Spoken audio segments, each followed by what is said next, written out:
Welcome to the RotoWire Fantasy Baseball Podcast. I'm your host, James Anderson, and I've got the great Marc Winokur back with me. And Mark, I mentioned to Rob last week, I haven't been that in tune with the overalls, but I know that you've got a good team or two in both of the auction contests right now, and we're going to be looking back on some of the best and worst buys, looking at the final 7 days before the season started, what the average auction values were by position, see what we can learn from that, maybe looking ahead to next year. Then we're going to close looking at which guys on the injured list are worth stashing and holding right now, currently in 15-team high stakes leagues. But I just want to throw it to you first. We're about 3 months, removed from those high stakes drafts. I don't know if you have any kind of overall thoughts before we go kind of more granular by position.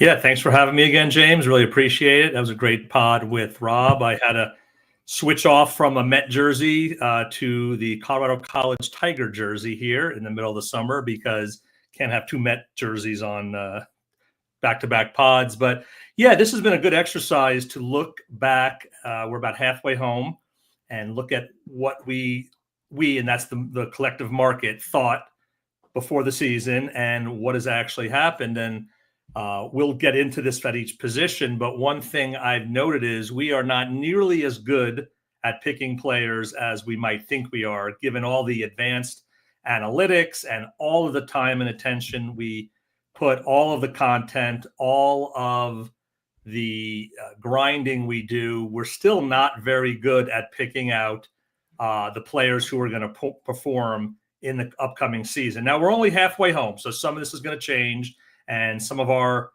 earlier takes and positions we've taken on players might end up working out. But just this is a very rough math. But if you look at each position that we're going to go over, I'd say 55% in getting a top 15 player, right? So the top 15 in AAV at each position, who's in the top 15 now, we're at 55%. If you could be at 60%, you're a winning player. If you could be at 65%, you're a Hall of Famer. So that just tells you how thin the margin is and how you don't need to get everyone correct to be very competitive. The second point I would say is it's very important to get the right players. If we could do all we want in fab, lineups, etc., but there were so many landmines each year, and if you don't get enough good players, you are just not going to have a chance in these leagues because there's going to be other teams that do. So we're not very good at this, and also it's really important that we are good at this if we want to be successful. Yeah, it's humbling. That's part of what I love about it is just how hard it is, and it really makes you appreciate when you do have a good season or a really great team, the level of difficulty, and obviously a lot of luck involved. But like you said, to be hitting on 65% like that, it's doable. It's something worth striving for, but it's much harder than it sounds. And let's start at catcher here. And, obviously the guy who's running away with the position is Cal Raleigh, who was 6th in AAV at catcher, behind William Contreras, Yainer Diaz, Wilson Contreras, Adley Rutschman, Sal Perez. Cal Raleigh had a $15 AAV in the last week of auctions. But, if you look at the top 6 by AAV, they're all in the top 7 at the position in plate appearances. So the market wasn't right about exactly how they'd be performing in those plate appearances, but the market was pretty on top of which catchers were going to play the most, at least. And then you had Hunter Goodman coming in and crashing that party. He's in the top 5 among catcher eligible players in plate appearances. And then number 7, Shea Langoliers, he'd probably be up there if not for his IL stint. So I think at the very least, and then the guys behind that, Will Smith, JTR, Logan O'Hoppe, Austin Wells, for the most part, these guys are sort of giving you what you were hoping for. But if you didn't get Cal Raleigh, that hurts. If you did get Cal Raleigh, that's awesome. Hunter Goodman, of course, right up there, just given the cost.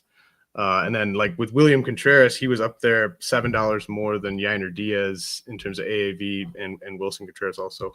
But William Contreras, I think, is a tough eval because he's been playing through a broken finger for most of the season. He's still second behind Raleigh in plate appearances. So like as things stand for me, like I'd probably be interested in maybe going back to Contreras next year if the price is low enough. But I don't know if you have any thoughts on the catcher position. It's just it's played out, I think, in some ways the way we kind of thought, like I said, from the playing time standpoint. But then there's that Cal Raleigh and Hunter Goodman, just massive first halves. I'm not sure exactly what you have to take away from catcher.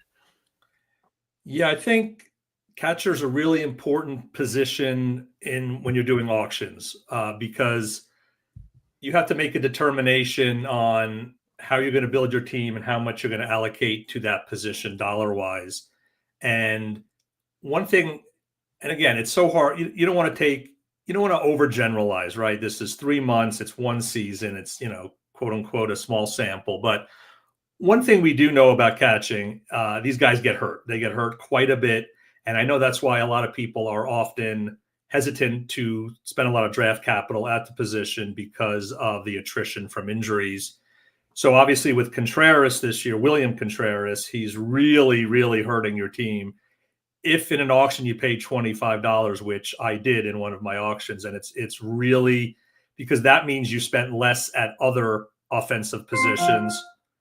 And that's really, I think, a deficit that's hard to overcome. The other one is Yainer Diaz. I don't think he had a long enough track record to warrant his $19 AAV. I have them in another league, and that is really, really hurting way more than William Contreras is hurting. And so maybe don't pay up the following year for a career year. If you can get a guy like William Contreras where, the skills are there, he's obviously playing through a broken finger right now. And that is probably what's holding him back in a pretty good offense, or at least they're coming on as an offense. You might want to be careful there as far as how much you want to allocate to catchers because of that, injury risk. I think Raleigh, he showed really well in the file. He was a big profit potential. I only got one share. Should have been more. Sometimes you have to trust your process more. And, I think I was trying to spread it around too much. I should have stayed more on Raleigh. Yeah, that's got to be frustrating. And there's probably guys like that every year where you just kind of like trust the file a bit more, trust the projection a bit more. But I kind of look at catcher and like I'm just kind of very vaguely looking ahead to next year because this is worth mentioning again and again throughout this pod, but like we are only at the halfway point. A lot of stuff can change. There are guys at other positions where I think a lot of it's just kind of BABIP driven, but I guess I'm kind of looking at catcher and just very roughly thinking in hindsight, the correct move was to go after one of the guys kind of in that second tier, or maybe if someone from that first tier didn't go for enough money, and then try to hit on one of these later guys because a lot of there's just a lot of guys who have provided similar value to guys that were in the back half of that top 15 that you could either get for free or off waivers. Although the rookie catchers, I thought the rookie catchers would be heard from a little bit more. They have gotten the call. Of course, they haven't performed. That's another thing worth remembering. You talked about catchers get hurt a lot. I think it's another point to emphasize that, rookie catchers very rarely kind of hit the ground running because there's just so much that goes into learning that position. One more thing I would point out is, if you look at the, Razzball player rater, there's only 9 catchers over $5 right now. So once you get past the top 2, it really flattens out. So you have to just hope that in your league, the Raleigh and Goodman owners did a poor job on the rest of their team, or you're going to have a hard time catching them, at least offensively this year. If those players are on teams that are lower in the standings, you're probably not getting too hurt by it. And whatever your catcher combo is probably good enough right now. So it's a real disparity at the top, and then it just really flattens out with just very minimal production after that. Yeah, absolutely. It got to be incredibly. I can't speak to this because I don't have. I've got Cal Raleigh on some head-to-head points league keeper leagues, but if you've got Cal Raleigh and you messed up the rest of your roster, it's got to be frustrating. Let's move to first base, and I all through draft season, Mark. First base was the toughest position for me to kind of figure out what I wanted to do in auctions. There wasn't any real strategy that I ended up really liking. I ended up kind of going for guys towards the bottom of this 15 or top 15 by AAV tier. Some of that worked, some of that didn't work. What do you make of this position? It's kind of weird. Like some of obviously the top two guys, Vlad Guerrero, Bryce Harper, have not panned out relative to their AAV. You could argue part of that's injuries with Harper, but then you got Matt Olson, Pete Alonso, especially with Alonso, but I think Olson's been just fine if you went that route. I don't know if you had any plans at first base. It was a very muddled position. Obviously, there's been some guys that were dirt cheap that have emerged, like Tyler Soderstrom, Jonathan Aranda, Spencer Torkelson. But how did you approach first base? And then what do you make of the 3 months returns at the position?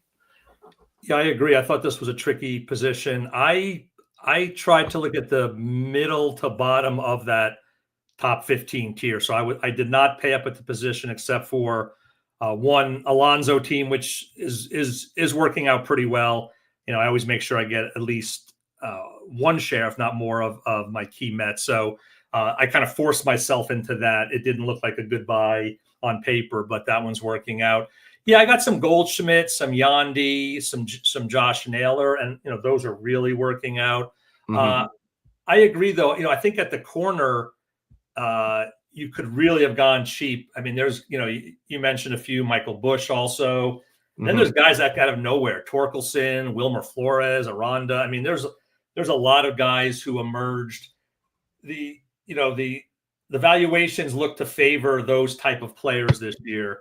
If I hadn't been so enamored with Andrew Vaughn, I think I would have had more of those guys, and it would have been quite a bit better. I would have had more Soderstrom. I probably would have had more Bush, and maybe some more Yandy. So, and then there's a few other guys like Nolan Shanuel has been really good, I think, for the price. So, one of those positions where if you went. I didn't think you needed to pay up at this position, and if you did, you're getting hurt right now. Mm-hmm. I think Olson, Freeman, Alonso are going to end up being pretty good buys by the end of the year, but maybe just par value, not a huge profit. Yeah, I mean, first base, and then I think like you could do the same with like second base and maybe starting pitcher. There's almost a case, certainly in hindsight, of if you don't love the expensive guys, don't be afraid to just go cheap there, because if you can allocate your $260 mostly on guys you're strong on, you're confident on, and not have these sort of $15 buys where you're just like, I don't know, like kind of a shoulder shrug buy. I totally forgot I had Andrew Vaughn on some teams because he doesn't show up anywhere in terms of the earned dollars. He doesn't show up on any of my rosters, and he's not on this top 15 here. But there were so many just cheap or free first basemen that are giving you kind of what you thought you might get. Like I have a few Jake Berger shares; those have gone very poorly. Christian Walker's been a disappointment. Tristan Casas, I think you could look back at like Walker's preseason injury as part of the reason for that. Tristan Casas, obviously injury related. But yeah, I just regret not leaning into the cheap guys at this position, but that isn't necessarily guaranteed to be the same type of thing next year. I think that's a good strategic comment you made. You come out of an auction, you want to be strong at every position, because in an auction you can in a sense, right? You're not beholden to ADP and other people sniping you, so to speak, in a snake draft. So if you play your cards right and you have the right valuations and team construct strategy, you can come out strong in every position, but you don't always have to. And I think this is a good example. Like if you didn't like those top guys or didn't think they're good buys, go cheap. Do a good job of identifying players at the bottom of the pool that you still will give you top 15 production, and use that money elsewhere. You don't have to spend $10 at every position just because you have, you think, on paper it'll look better to, have a Jake Berger than to have a Soderstrom, right? So I think we sometimes do that. We could be a little more comfortable with cheaper guys that we think are still going to do well, and use that money elsewhere. Yeah, I think so. Speaking of second base, I know he's not the top guy in earned auction, but I think Ketel Marte has still proven he's the class of this position. He's top 3 in earned dollars, with missing a month behind Maikel Garcia, Bryce Terang, and Ketel Marte was easily the most expensive second baseman here, $23. But then you got Matt McLain down at the second spot at second base, $17 AAV. Jose Altuve's been fine. Jordan Westberg's missed some time. Ozzie Albies has been really awful for a guy who hasn't missed much time. But I thought that second base, just kind of looking at the top 15 by AAV and then looking at the guys that have been productive, it seemed like the deepest position coming into the year. And there's just been so many guys that were just free or have been like top 15 earners just based on stealing like 16 bases and playing 75% of the time. So, again, I have a similar takeaway here almost in that unless I wanted to go big for like a Marte, it just sort of seems like there's just so many of these guys where they can get you, 8 to 12 homers and 30 plus steals, and you're just kind of dependent on them being lucky on balls in play and maintaining regular playing time. I think that's exactly right. Yeah, this was an interesting position. It felt like, if you didn't have conviction on Marte, it didn't really make sense to pay up. Mike and I did. We have Marte on both our shared teams, and he's been great. I mean, he's definitely, kind of leading those teams, but so much Matt McLain, have some Albies, Andres Jimenez, Bogarts, there's just so many kind of bust at this position. Semien, Westberg with the injury, a couple of guys, like Terang. It's one of those things where the projections, he actually looked like a profitable player. He was great last year, but sometimes you let the noise get in, about his, his hit tool, et cetera, and then you basically ignore what could be a really good price. And with his AAV, you weren't really, probably wouldn't be your second baseman as your middle. It was certainly worth a shot there. So that's another good example. A couple other guys down low that I like. Brendan Donovan, I think, has been a good buy so far. He was cheap. Yeah. But it gets I have like 4 second basemen on every single team, it seems like. So that's another thing to think about for next year is the amount of players who are going to have second base eligibility, and how do you handle the position next year, knowing there are going to be so many options. Any week you could pick up multiple second basemen to fill in. You could even stream the position potentially. There's so many second base eligible players. Yeah, I mean, like, Andres Jimenez was $11 in AAV before the season. Like Luis Garcia, $11. Bryson Stott, $9. Like, some guys have to be like 6th in AAV, 7th AAV at each position, but there really wasn't like a reason for all those guys to not be just sort of $6, $7 buys with the Bryce Terang, with a Maikel Garcia. It's just kind of this group think, and ADP sort of leads to there being, Jimenez is $11 and Bryce Terang is $6, but why? Why is there a difference there? And it's so flat. Like, I'm looking at the RotoWire earned auction dollars for most of these positions. There's, an elite group of guys and then another really nice group at second base. It just is extremely flat. Like after Marte, after Maikel Garcia, Terang. But I mean, I would argue Garcia and Terang probably give back some of what they've given you so far, just because they've been the most fortunate on balls in play of these guys. But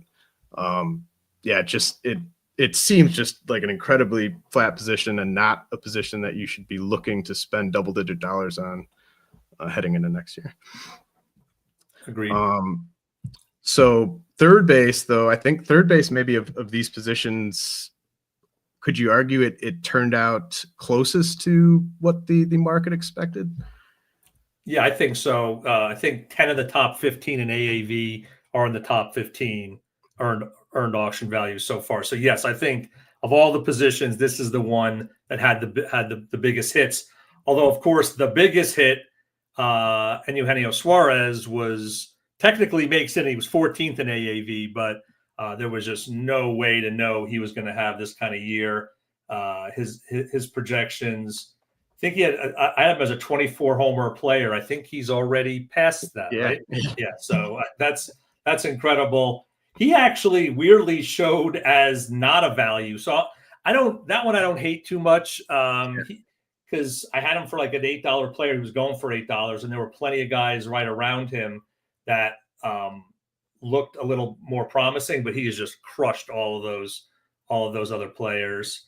And then I think injuries have what's really kept out the other 5 from the top 15. I think you got Jazz, Bregman, Westberg, Vientos, Chapman.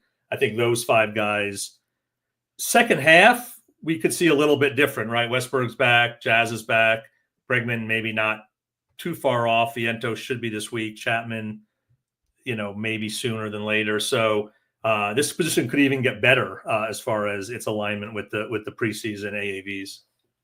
Yeah, and like Eugenio Suarez, his hard hit rate's up 9%, and he'd been pretty steady prior to that. And this is his age 33, 34 season. So I don't really know how you could have seen all this coming with him. Maybe the answer was just, he's a safe, solid, like mid-20s home run option. You don't have to pay double-digit dollars for, but yeah, I guess like Luis Rengifo, someone I got a decent amount of, probably maybe the biggest bust here in the top 15 just based on performance, but he was 15th by AAV.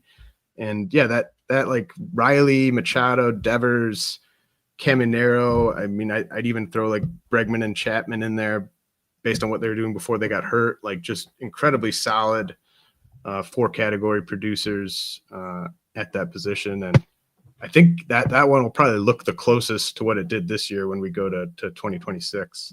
And I think this is a position you might want to pay up for, because once you get past that top 15, it gets ugly. There are so many, like, you can't really it's hard to stream third base this year. It's been really, really bad. You got the occasional like Miguel Vargas, who's been decent, obviously Caballero with the bags, but Ryan McMahon's always kind of around. But like the Norbies of the world, Willie Castro's, like Joey Ortiz, Morel, Josh Young, Ke'Bryan Hayes, like those guys have not really paid off at all. And you talk about playing time. Like I had Ke'Bryan Hayes in my lineup until last week because he was playing every day. But oh my God, what an absolute statistical drain he is. So this is the position. If you want to hold back at second base, you could reallocate to this position, I think. Yeah, and even like hold back a little at first base too, and just make sure your third baseman is rock solid. You could even get 2 good third basemen, one as your corner, and then go just cheap at first base, because typically our middle corners are like our $2 players in auctions. If you want to get 2 $15, $20 third basemen, one corner, one third, just put your $2, corner at first. You're allowed to do that. You don't have to have a great player at every position. You're allowed to. I know. And it's just everyone kind of does. It's sort of so cookie cutter to make sure like I'm going double digits on my starters and then single digits on my corner and my middle.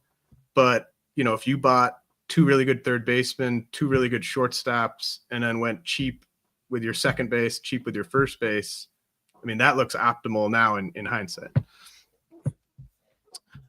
Okay, let's head to a quick message from our sponsor, and then when we come back, we'll talk about the most loaded infield position, shortstop. The NFFC RotoWire Fantasy Football Online Championship is live. play fantasy football against your favorite RotoWire experts on NFFC this football season. Jeff Erickson, Nick Whalen, and more will compete in the RotoWire NFFC Online Championship for a shot at $250,000. Sign up for a draft today at rotowire.com/high stakes. That's rotowire.com/high stakes. All right, back with Marc Winokur here, and we're going to talk about shortstop. And Mark, this position is just absolutely loaded in terms of what guys have provided this year or so far from a fantasy value standpoint. Ellie De La Cruz has led the way, but then Jeremy Pena, Trey Turner, Bobby Witt, Francisco Lindor, Jacob Wilson, C.J. Abrams, O'Neill Cruz, Geraldo Perdomo have all been worth over $20 on the RotoWire earned auction value calculator, and some of those guys weren't going in the top 15. Obviously, back on auction day, it was obviously Bobby Witt at the top, Ellie De La Cruz right below him. Both those guys were going for over $45 in AAV. Then there was a big drop off to Lindor. Gunnar Henderson obviously had the injury that was keeping his price in that range. But I mean, Corey Seager's kind of a landmine. Matt McLain we've talked about already.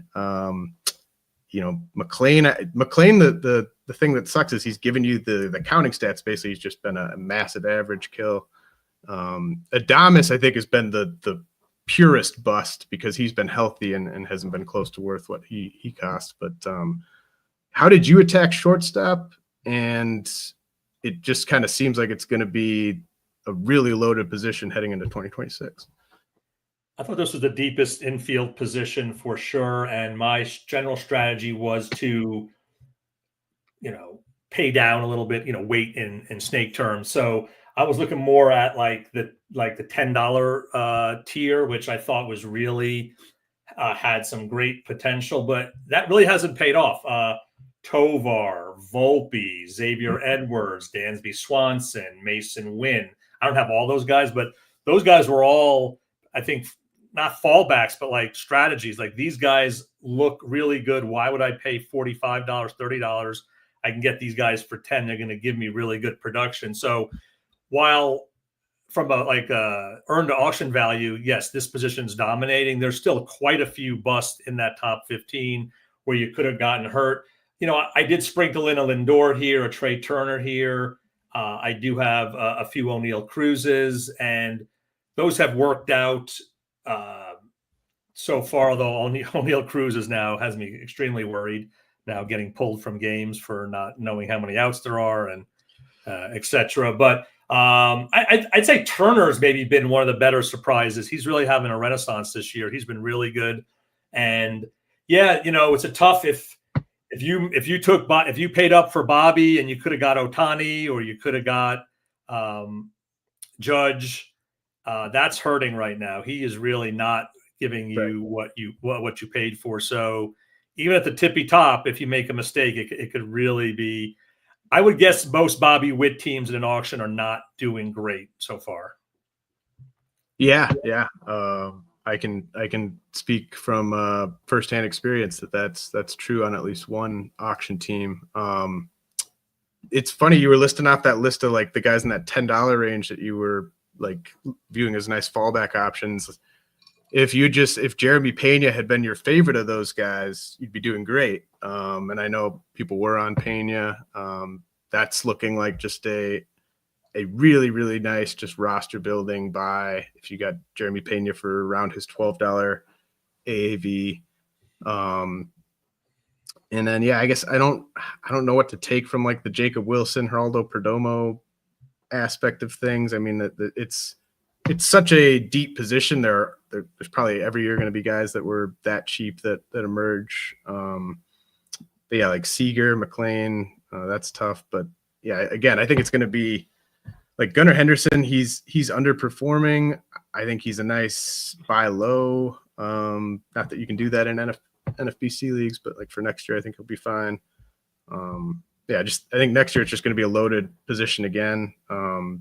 Do you like that? Do you like that idea of like we were talking about with third base, like looking at shortstop compared to second base and trying to maybe get two of those and thinking that you can almost stream second base? I feel like Like it's just there's so many guys week to week popping up. Yeah, I think if you want to go again, cheaper at first, like we talked about, almost semi-stream at second, you can get 2/3 and 2 shorts for your corner and middle, and just lean into the stronger positions, the more maybe predictable production, and I think that might be the way to go. One of the other guys I want to mention, and I know last night he jammed his shoulder, Zach Neto. He was one that was the biggest bargain on the board for me.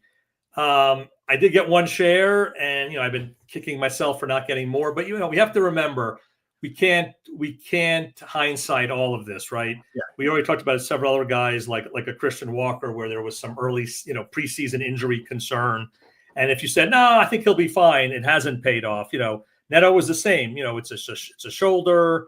It was a little ambiguous when he was going to come back. It looks great now, but it's hard to divine some of that injury risk early on, at least from the kind of the hitting position. But he's another one down in that range that is looking really good right now. If this shoulder thing is just a minor, he could really be I think he'll be a boon the rest of the way if he's healthy, and I think you'll see a lot of winning teams with Neto on them.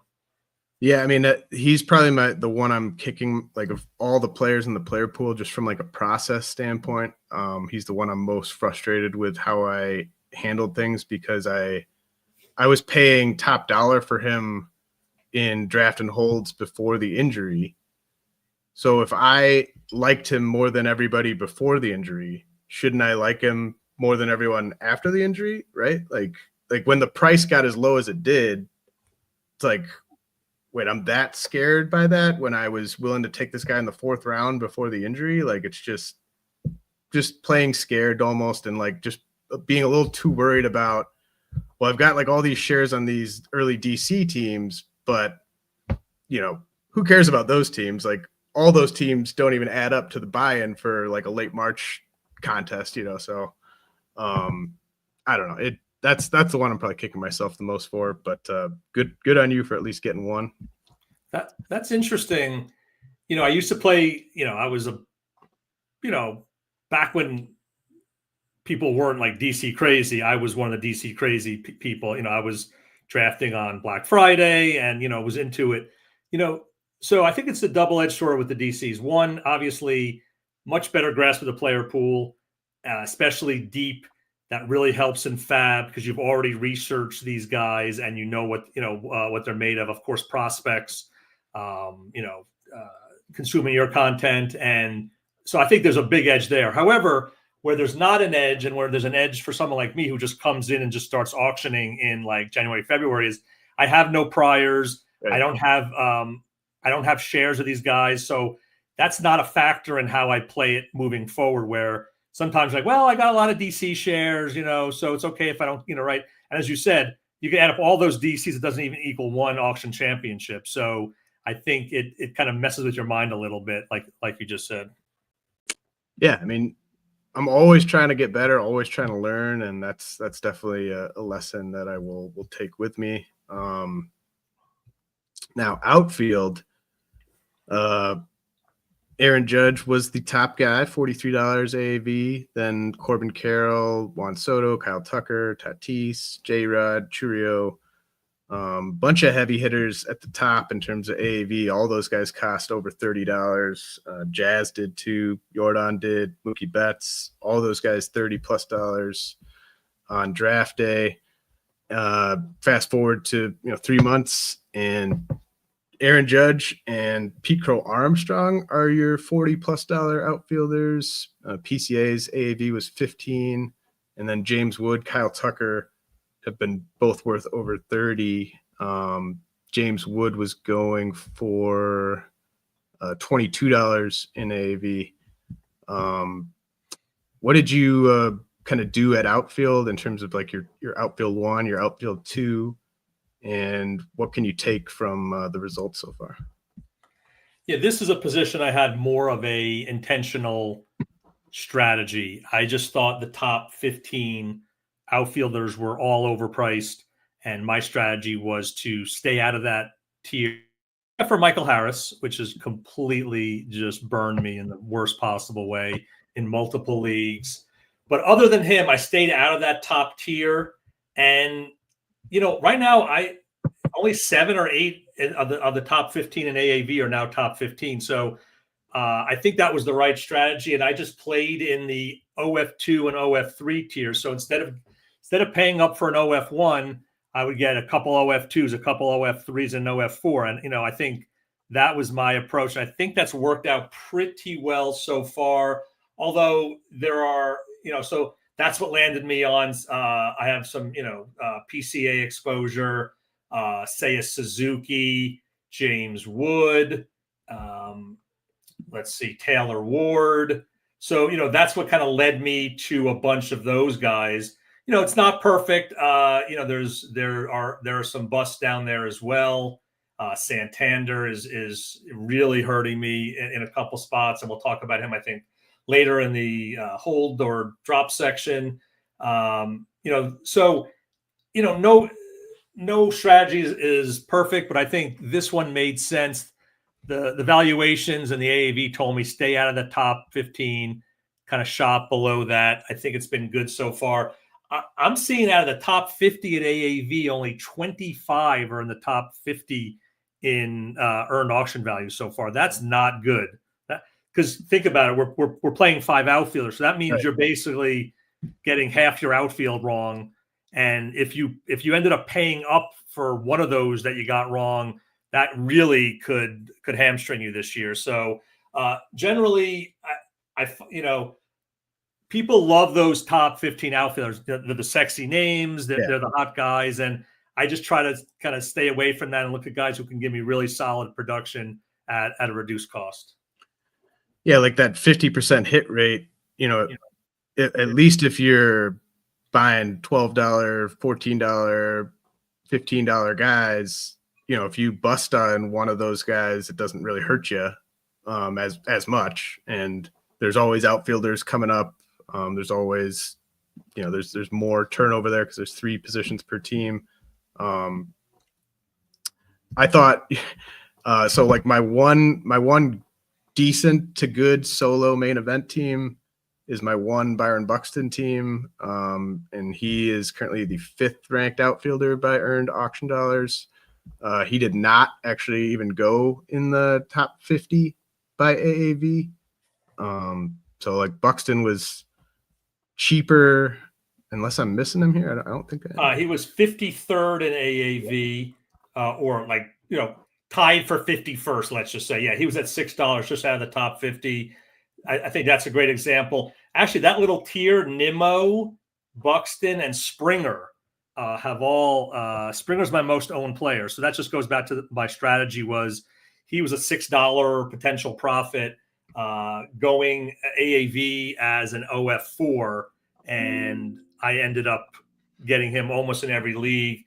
Obviously coming off a grand slam last night, I'm feeling a little better about it. He has been slumping a little bit and kind of regressing. But that's a perfect example. You got Nimmo, Buxton, and Springer all there outside the top 50 in AAV, and they're all well inside the top 50 right now. And I mean, Brent, like it's so funny looking back. Brent and Doyle's AAV was 19 and PCA's AAV was 15. And it's just kind of like that's just so wild in hindsight. But people were, and the Michael Harris, like I got a little bit burned on him too. Thankfully, like not that much, because it would be weird to end up with a ton of Michael Harris given the price. But I did think the market he was a guy where the price before March and maybe even before like mid-February, he was going up more kind of with the sort of Jarren Duran, Jackson Merrill, and then he slides. I think that the high stakes auction crowd, at least some people, were a little bit lower on him than the people who are drafting all winter. So people might have been onto something there, but that's a really good point, and something I think I'm too stubborn, too contrarian. it's not overconfidence in my position, right? It's more like, oh, everyone's off him, I'm going to go on him. Like, that's such a stupid approach. Like, we're talking about the best fantasy baseball players in the world. So if you're paying attention right toward the end, for your big auctions and main events, and you could sense like a micro trend like that, like all of a sudden Harris had been, pretty much coveted, and all of a sudden he's not. Pay attention to that. It's not always going to be right, but that's more signal than noise, I think, and I don't do a good job of acknowledging that. I notice it, but then I'm like, no, no. I'd rather be wrong than kind of go with the flow. Like that, in general, that strategy has worked in my life, but sometimes in fantasy baseball, you need to understand these are the best players and they've done analysis. They must be seeing something that I'm missing. Right. Yeah. And it works on the flip side too, when you have like a guy, like a pitcher that all of a sudden is not going in any auctions, and then the final week they're going for like $3 in every auction. Like it can work, cut both ways. So then, I guess briefly on UT, like my only takeaway was so far Kyle Schwarber's been a massive value. I don't know how you could have really seen him hitting for a good average, but then Ozuna, I think partly the hip issue that he's playing through has contributed to him not being as great of a value, and then Rooker and Ohtani pretty much as expected. Yeah, the Ozuna one hurts. I ended up buying in this year after being off him for a while, and it's been rough. Obviously, if there's a hidden injury or an undisclosed injury, there's only so much you could do about that. Schwarber just seems like he's perennially undervalued.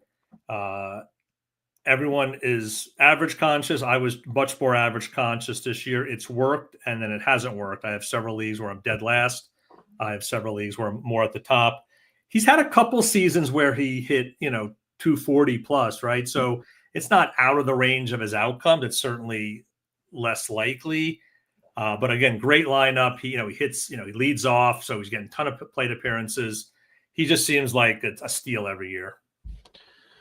Yeah. I mean, Schwarber and Cal Raleigh, two of the biggest, profits among guys going in the top 150 or so. And they were both guys that, like, if you were extra average conscious, you might have been off of them. So I think just a good lesson to kind of be flexible, even if that's something you really care about, because I know lots of smart players have mentioned to me over the years that you can find batting average, especially in an auction. You can find batting average fairly cheap in certain spots if you want to grab one of those potential average risks earlier. Yeah, I would imagine teams that have Jacob Wilson and a Raleigh or a Schwarber are really looking good right now. Yeah. Yeah, I would not have considered those pairings back in March, but man, you really nailed it if you did. Okay, that was the thing with Harris. You were buying the batting average. That was the primary tool, and that's why that's the one statistical category I have waffled on over the years. It is the most variable one. Steals can be a little bit too if there's a change in team philosophy or manager preference, etc. But so if you built your team around average anchors like an Arias, not anchor like bringing you down, but foundational pieces like an Arias or a Harris, those teams I have with them, my average is in the bottom third for sure. And then you've given up other production in other categories too. So that's the one thing. If you're wrong on average, you're wrong on all the categories pretty much. If you're, if it's hard to be wrong in the other categories, and if average doesn't happen, at least because it's only 20% of your total hitting score is your average. So anyway, that's the kind of that's vexed me all these years for sure. So the drafting or the auctioning public at starting pitcher, they nailed the first four. Tariq Skubal, Paul Skeens, Garrett Crochet, Zach Wheeler were the top four by AAV. all going for over 30, except for Zach Wheeler, who's actually tied with Logan Gilbert at 29. But then if you look at 5 through 10 among the starting pitchers, it's Logan Gilbert, Cole Reagans, Dylan Cease, Blake Snell, Corbin Burns, and then Chris Sale, I think, was a hit until he got hurt. I don't know. I feel like that was still good process if you got Chris Sale, he injures his rib making a play in the field. But that's just night and day, the level of hit rate you had if you paid up for the very top SP1s versus that next group down. Yeah, I thought the top 6, I'd throw Sale and Gilbert in there. That's where I tried to that was my first and second round picks. I think we've talked about this in other pods. Is I want to have a first rounder for sure. I want to have maybe an early second rounder, but I don't want to pay up disproportionately for that. And typically the hitters are where you're paying up. So Skeens and Skubal to me were affordable first round players. So I ended up leaning into those two. That's been working out. I thought Sale and Wheeler's price was very reasonable given their likely production. It's a killer to lose Sale like this. I really, Crochet, I'm kicking myself on. He looked to be the least profitable out of that top 6, but I should have probably at least given myself a shot. So that was a strategy for me going in, was get one of those elite SP1s. And I was still, and since, like you and I have a little bit of a different strategy, well, more than a little bit on pitching, hitter pitcher split in auctions, I'm spending 105, right? So I can afford a $35 pitcher. I can still round out my staff and get some closers. If you're spending 80, 85, it's really hard to spend almost half your budget on one guy. So it kind of depends on what your overall hitter pitcher split is going into an auction, on whether you landed on those top guys. But wow, there are so many. You mentioned a lot of the busts. There's even more: Michael King, Bybee, Bryce Miller, Glasnow, Ober, Nola, Sasaki, Steele, Gallen, Sandy, Kirby. Some of those guys got hurt during the season. Some of those guys were hurt before the season. And I think we were way too optimistic on these pitchers coming back. I think Ranger Suarez might be the only kind of pitcher stash that's really working out so far. And then, wow, if you hit on some of these, so there's a couple of huge surprises that earn auction value, right? Andrew Abbott being so high up there, Chris Bubik, Senga, Matt Boyd, Ryan Pepio. I think those are really big surprises. If you have some shares of those, you're in really good shape. And then I think the best buys: Max Fried, Logan Webb, DeGrom, Robbie Ray, Wu, Eovaldi, Rodon, Peralta, Ryan. All those guys were down in the AAV and have really produced. So pitching is probably the position where the player evaluation matters the most. And if you're able to really identify, you could find you can do an $80 pitching staff if you can find all those guys, and you don't need an ace if you can figure that out. Yeah, I've got a handful of teams where I've got Hunter Brown and Chris Bubich on the same team, but then by making Hunter Brown my SP1, then I'm, my SP2, my SP3, like you still got to kind of hit on those, or at least not have, like I've some teams where I've got Hunter Brown and Bryce Miller. And so I got like 2 SP2s that I thought one could return SP1, one could return SP2. But like, if you just have Bryce Miller's ratios in your lineup, it doesn't really matter what else you did, So just avoiding, like, even if you're spending a ton of money, like if you just get the wrong guy, that's just going to tank everything. Now maybe it is worth going that $100, $105 on the pitching, because like you could get a Skubal and a Hunter Brown, and then like you've got such a nice ratio base to work with that having like a Tanner Houck in there or Bryce Miller, like it doesn't set you back as far. But yeah, I mean, it's crazy just looking at the amount of busts in the top 50, and not just busts, but guys that did like active negative damage to your team. So you spent like $15 to have a guy just tank your ratios. It's just worse. It's worse than spending $15 for like Ozzie Albies to just be mediocre all year, because he's not actively setting you so far behind that it's hard to dig out. Right. Like if you missed on, let's say you got Snell and he hasn't pitched at all. Okay. Well, he at least hasn't like killed your ratios. Michael King was decent before he got hurt, so that's not killing you.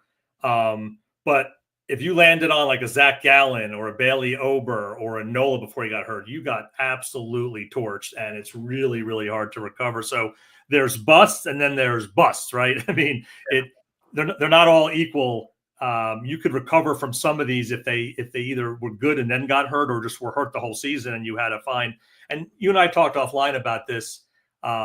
There seems to be a decent amount of streamers this year, pitching wise. There's 4 or 5 horrible teams that you can target each week. So just as far as like next year's strategy, I might, that 105 for me might be more like 100.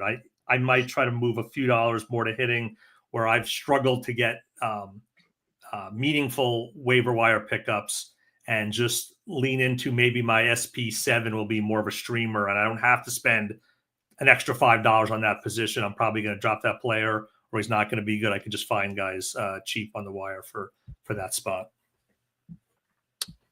Yeah. And I think I'm going to like probably meet you. Like, we're not going to meet in the middle at like $93, but like I might come up to, 85, 90, and you'll come down to like 100, and getting closer. Yeah, we'll get a little closer there. But I mean, you're so right. Like you can get every week, even in like a 15-team league, there's going to be some starting pitcher that you don't mind adding and using that week. Maybe they cost more different weeks than other weeks, but the same can't be said at, like you're saying, third base, or it's just it's tough. And like Sandy Alcantara is another one. I didn't get him late in the season, but like I have 2 teams where I got Sandy Alcantara for what would amount to like a $9 buy, and it's over for those teams because I used him for 6 early starts, and you just can't really climb out of that. But then Carlos Rodon, if you got him for $10, then you're loving it. So I mean, there is some luck involved, I think, with these, especially like the back half of the top 50 type of SPs. There's going to be stuff that you can't plan around, but yeah, it is interesting to me that like that top 4-ish guys like have all just been ironclad and really worth every penny. Okay, relief pitchers. The top guys back in late March were Josh Hader, 22, Mason Miller, 22, Emmanuel Clase, 22, Devin Williams, 22, Raisel Iglesias, Edwin Diaz, Ryan Helsley, all were 20 or more in terms of AAV. At this point, it's been Hader who's been worth every penny. Andres Munoz, who was at 19 in AAV, is the second most valuable reliever so far. Aroldis Chapman, who was just $7, who I know you and Mike got on some teams. He's been the third most valuable reliever. And then Carlos Estevez, Robert Suarez, Edwin Diaz round out the top 6 there. Will Vest at number 7. And I think, some of the guys that haven't returned the money, like Mason Miller, Emmanuel Clase, Ryan Helsley, I'm not saying they were like good buys, but they are at least getting you saves, and it's just kind of the ratios that are a little out of whack with those guys. But then Devin Williams, just a total bust so far. Raisel Iglesias, same thing. Ryan Walker got you 10 saves, but then became a drop pretty early in the season. How did you approach closer, and can you take anything from what we've seen so far? Let's go to solds, I guess. I don't know. This has been the worst year for. This has been the most frustrating because it's my favorite category for some reason. I just love I love saves. Being on the not quite the best coast, but in the Rocky Mountains, my favorite thing is just to watch my. And I know people say don't watch your closer, but I would love to watch closers late night. Get those saves. It's just such a endorphin rush to get those saves. Yeah.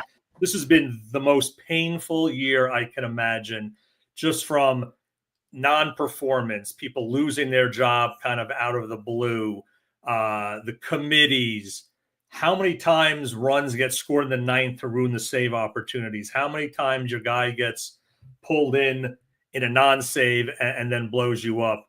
And it's just funny that we're talking about it today, because last night I think was my best single day of saves all year. All of a sudden it all kind of clicked last night.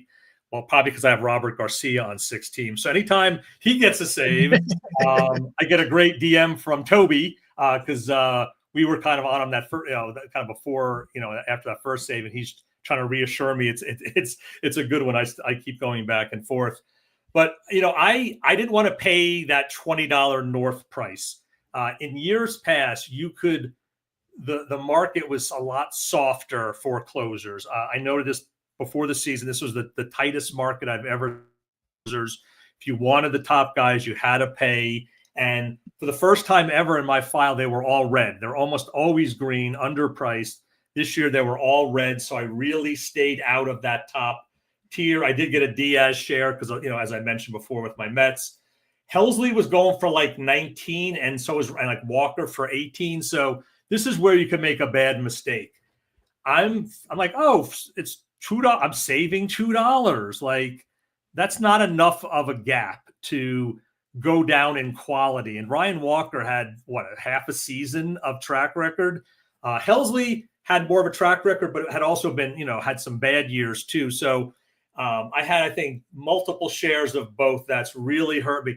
If I didn't want to pay up, I should have just literally just paid down the Hoffmans, the Tanner Scotts, the Suarez's, the Kenleys, the Fairbanks, the Chapmans, even like Finnegan and Estevez, got the jobs late, and I should have been on them. So I'm not happy at all how I played it. And also in Fab, I'm throwing a lot of good money after bad, right. Still trying to get saved. So it's been incredibly frustrating. And honestly, I don't know what there's to draw till next year. We'll have to see how the market shifts. Right. My guess is because of all these busts at the top, the market might loosen up a little bit. I think people will go back to their previous strategy, and I think you might be able to shop at the high end of the market a little more next year, is my guess. Yeah, it reminds me a little of kind of that mid-tier at second base with like, the AAV and the ADP are set up telling you like Ryan Walker is the number 12 closer, but it's like, is Ryan Walker worth $8 more than Carlos Estevez or Kyle Finnegan? Like, yeah, it's just like throw that out the window, and like and you kind of this is almost more like a snake draft thing than an auction thing, but like the closer run happens, and then you're just like, oh crap, got to get a closer. And it's like, you need to have sort of a well thought out, like, these are the guys that are worth taking in this round. Like, if they're gone, I got these guys later. And one of my best like saves teams, like 2 of my 3 closers are just guys that I stumbled into in Fab. Like, so it's just, yeah, I think it's going to be fascinating to see what the market does with that next year. And one last thing on closers is there are multiple teams with committees, and then we have multiple teams where you don't really want the closer. Now it's solidifying a little bit. The White Sox with the Taylor kid coming up. Halverson looks to have the role now. Fauché has the role, but for half the season, those teams were you couldn't really play a closer. So it used to be you have 30 teams, now down to 27. Then you have 3 committees, now down to 24. So that creates some of the pressure on the pricing too. Maybe that changes if some of these teams have a more defined closer going to next year. That kind of brings the overall price down for the top closers when you have more mid and bottom tier options. This year going in, I'd say 10 of the 30 jobs were not even known. That's what really created more of the pressure. So hopefully that won't be the case next year.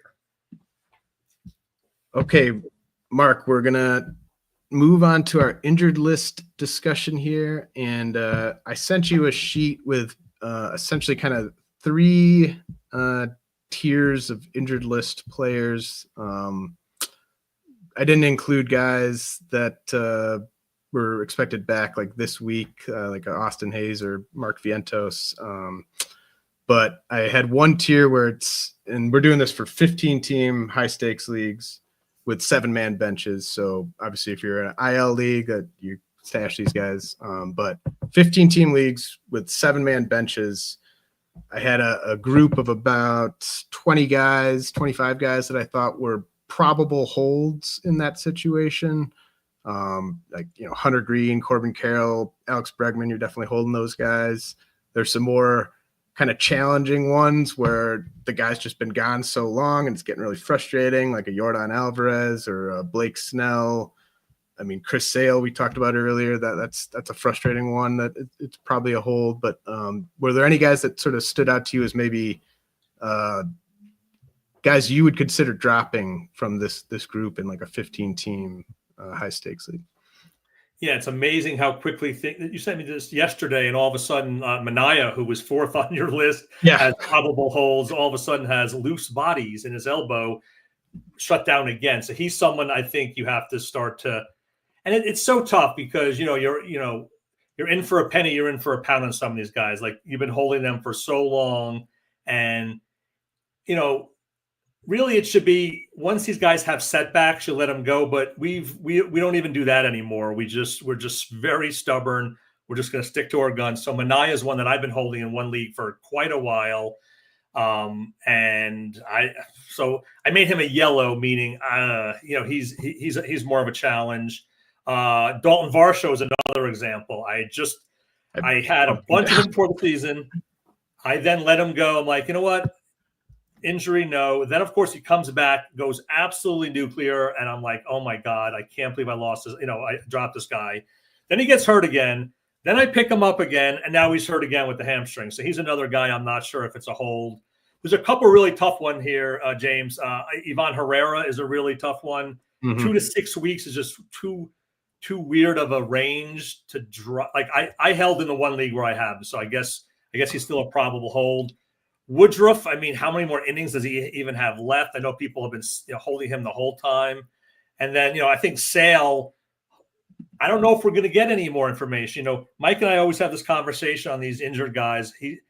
Mike's, rightly says, I want more information. And I say, you're not getting more information. Like, they're not going to tell you. Like, they don't know. So, like, Sale could be 2 months. It could be 4 months. It could be 6 weeks. So, unless there's something more specific, he's a tough one. But I think the rest of these guys, obviously Profar, it's a different situation. If you picked him up recently, he's obviously good to go.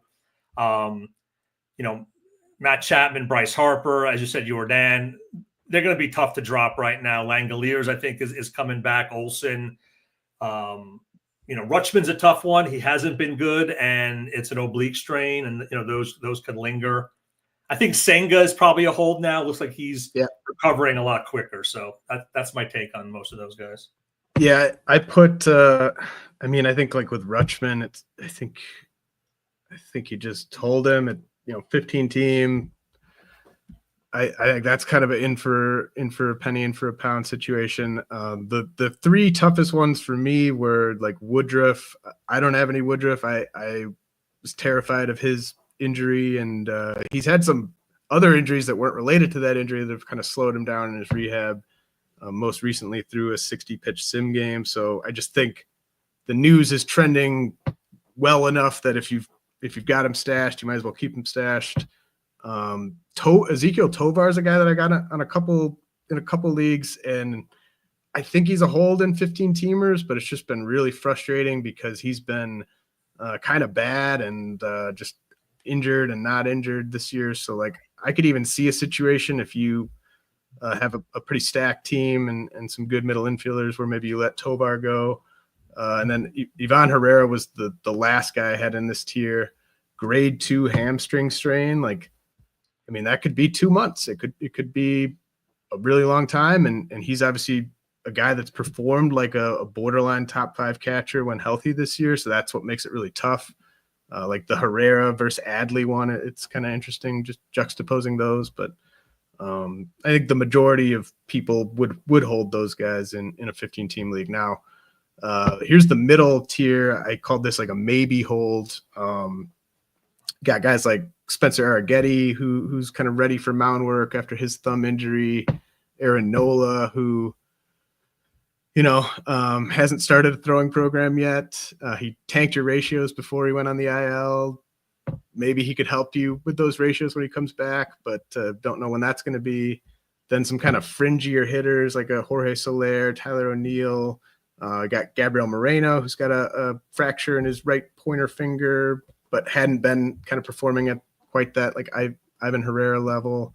Cole Reagans is someone I've dropped. Rotator cuff strain, going to be reevaluated in a couple weeks. Tyler McGill, I'd be interested in your take on him with the sprained elbow. Anthony Santander, he's been bad. Now he's hurt. He's not hitting yet. I dropped Jake Berger everywhere last week with his oblique strain. Then you got a couple twins, Luke Keishel, Royce Lewis, who are kind of advancing in their rehab. Tyler Molly on the IL shoulder soreness. I don't know which guys stand out to you from that group. Also, I'll just start with the last one, Molly. I had a bunch of Molly. It was good. But I dropped them everywhere. Shoulder strain, soreness, whatever it is. That's just I'm not going to wait around for that. So I thought it was a pretty easy drop, frankly. Tyler McGill, I think, is an easy drop. Sprained elbow, and he was really, again, it's so hard to tell. Was he doing poorly at the end because of the elbow? Probably. I'm assuming this doesn't just happen in an instant. Like there's some soreness leading up, or there's some overcompensation. But he was kind of going back to the regular Tyler McGill. So he'd be an easy job. McCullers, he's one of those guys that are just snake bit. Look great, but he would be a drop for me. I agree with Reagans. Royce Lewis, I'm not going to even go there. I think people know my position on him. Tyler O'Neill, another one. You keep getting whipsawed. You drop them, you pick them up. You drop them, you pick them up. I dropped him again this week. I'm done. Like, you start burning me 2 or 3 times, I'm just going to move on. If someone else, profits, good for them. Moreno was a split. I dropped him in a few, and I held him in, I think, 1. But last night was a good night if you had the Moreno and Herrera injuries. If you were able to pick up a Gary Sanchez or a Danny Jansen, I mean, there was. That could be it. Like, you might get 1 homer and then you're done. But at least for one day, you were like, okay, this isn't so bad. And that goes back to what we were saying. The catcher pool is so flat that even picking up one of those guys, you might not lose too much ground. Moreno was starting to come on a little bit. Arrighetti and Nola, I don't know. I don't have either, so hard for me to say. I guess if you're probably continuing to. Yeah. I mean, I was maybe a little too liberal with some of these injured pitchers, like the McGill and Molly ones. Like I would drop them. I do think it's kind of vague enough. Like, it wasn't reported as like a strained ligament necessarily with McGill. Like both of those, I feel like you could get news in like 10 days where you maybe slightly regret dropping them, but I think it's dropping them is the safe way to go there. And then was there anyone from my like definite drop group that you thought was like interesting to talk about, or maybe someone that you're like anxiously monitoring with an eye towards like August or September? Yeah, I think you made a really good point. I don't. This is one of these like urban myths. I'm not sure if Genstead was the originator of this. As far as if you don't regret a job, you don't regret a drop, you're not doing it right. I mean, who knows who came up with that? But that's true. You have to make some drops where you might regret it. But if you're always afraid that you're going to have a regret, you're never going to drop guys. You're just going to burn roster spots. So, for example, Sasaki and McClanahan, I dropped them everywhere a couple of weeks ago when we had that conflicting news about them being shut down. They weren't feeling good. Then all of a sudden they're like feeling great and they're back throwing. So I still don't regret it because they're still a month plus away. Now, I would be monitoring them. I think I don't really disagree with any of your drops here. I think these are guys you might want to monitor though for late season. Pablo Lopez potentially coming back late, McClanahan, Sasaki. Darvish is, it's just such name value. But what are we doing here? He's like a 40-year-old pitcher. He's injured. What are we really going to get here? Why are we dancing around him? I don't get that. Everyone else on this list, I agree with. Michael King's a tough one. I'm holding him in my one. I have one really bad team, and there's just no point anyway. So I'm just holding him just because, what's the difference? But otherwise, I think all these guys are not only drops, but just leave them on the wire unless somehow you see they're going to come back, which, maybe some of these guys will, some won't. Johnny DeLuca is the weirdest one. What a crazy came out looking amazing. He was like my best reserve round pick, and then just disappeared into the ether to never be seen again. Longest, with the first news of the injury, to me it seemed like it was going to be like a couple of weeks or something, and then it was just I bought him back in like 3 or 4 leagues, and then I was like, oh, okay, I guess I'm dropping you again. I mean, it was cheap. It was a cheap buyback. It wasn't like $9 or whatever, but wow, that poor guy. He was looking really good too. It's unfortunate. Yeah, so there's just a bunch of kind of big name pitchers that we could see at some point in the second half. Like Shane Bieber, I thought was just going to be I thought he was going to be 3 awesome months of ratios, and just, it's a guy coming back from Tommy John surgery. Stuff can happen. He had a setback. Now it's just, you would expect them to be very careful with him. Bryce Miller, I know they said he could return in late July. I just think he's broken until he has a surgery, and just don't stash him. Don't stash a guy that it's sort of 50-50 that he could just keep tanking your ratios, Right, exactly. And then I just had this list of guys who are unavailable in the NFBC but are coming back soon, just for people to kind of have in the back of their mind. Ha-Seong Kim with the Rays, coming back from a shoulder issue. He's on rehab assignment. Zach Geloff coming back from ribs issue. He's on rehab assignment. Luis Heel with his lat injury, eyeing a late July return. I don't quite buy that. Masataka Yoshida, his return from a shoulder injury could be sped up, I saw, with the Devers trade. I am interested in Tyler Wells and Kyle Bradish with the Orioles, if/when those guys come back. They're kind of throwing bullpens, throwing live BP. Alek Manoah could come back. Alex Cobb could come back. Luis Garcia and Christian Javier with the Astros could theoretically come back in the second half. John Gray, I don't really have that much. It's just him. I don't know if you had any thoughts on those guys. Yeah, again, just how quick things could change. Cody Bradford was on this list, and then all of a sudden he has Tommy John like an hour. He's not on the list anymore. Later, so he's now no longer on the list. Geloff is the one I'm most interested in. I did buy back a few shares of him. I just think hot Sacramento summer and power speed, tough to get off the wire. He's someone I was eyeing and was able to get a few. I guess Kim and Heel, probably the other two that I would be somewhat interested in. Heel has pretty good skills, could have a rotation spot. The rest, I'm probably not interested in any of them. Yoshida, what does he really bring? Maybe some batting average. I think the Oriole ones are interesting. You mentioned just because their rotation is pretty bad that they'll probably have a role if they do get back. So just good guys to monitor. I think in the interim, you're better off just streaming some of these guys with good matchups. Although be careful. Mike and I stream this Bergert or Berger guy. See, all of a sudden you're like, oh, we had 2 good outings. He's against the Nationals. Nationals are hitting all of a sudden. And it's so you have to just, I guess my last note on that is just, you have to keep reevaluating your streaming strategy, right? The Nationals were definitely a team to target, but I'm not sure they're a team to target anymore. They're really hitting. So you can't just stick to what worked earlier in the year. You have to keep reevaluating these teams. The other big one for me, my kind of known Rockies rants is, I've been targeting everyone against the Rockies, but, I live out here and I could tell you it's heating up for sure. And even yesterday, it didn't end up working. I did sit Robleski. He ended up doing just fine. I should have started him, but still 16 runs were scored in that game. I think you're going to start seeing cores back to cores here where you're going to have. So I sat Kershaw this week at Colorado, and I've been starting him.